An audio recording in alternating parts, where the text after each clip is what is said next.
المجال المغناطيسي مجال، انا سمعت كلمة مجال دي قبل كده ودرستها، بس كان اسمها المجال الكهربي. طب هنا في مجال مغناطيسي، في مجال مغناطيسي وما يفرقش كتير عن المجال الكهربي. تعالى بص كده، بيقول لك الشحنة الكهربية يعني الجسم المشحون، انا براجع لك على اللي خدناه في الفيديو اللي فات، خلاص، لها مجال كهربي.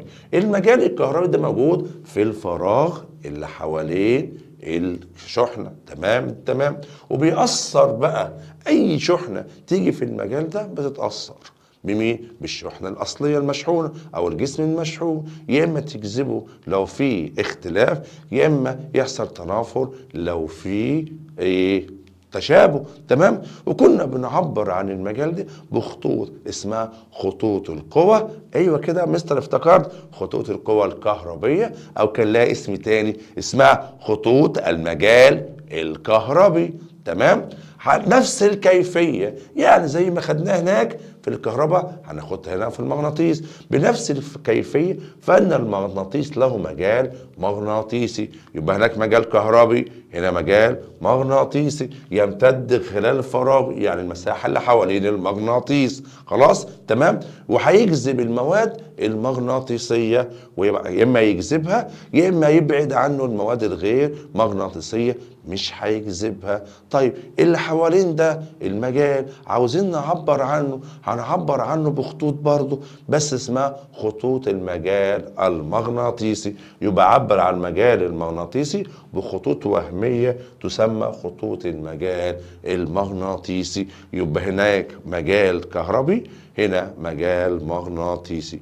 هناك بنعبر عن المجال الكهربي بخطوط القوى الكهربية، هنا بنعبر عن المجال المغناطيسي بخطوط القوى المغناطيسية. طب هناك كان لهم خصائص، هنا برضو لها خصائص الخطوط دي، تعالى نشوفهم. هنفتكر مع بعض يا صديقي خطوط القوى الكهربية كان لها 4 خصائص اللي خدناها في الفيديو اللي فات. كانت خطوط وهمية، تمام، لا تتقاطع، تبدأ من على القطب الموجب وتروح للقطب السالب، تمام. بعد كده كان ليه تنتهي عند أسطح المعادن. هنا برضو لها 4 خصائص. أول حاجة وهمية ولا تتقاطع، يبقى زي هناك. بعد كده يبدأ تدفقها من القطب الشمالي إلى القطب الجنوبي، لا هناك كانت من الإشارة الموجبة للسالبة، هنا بقى هتنتقل من القطب الشمالي إلى القطب الجنوبي.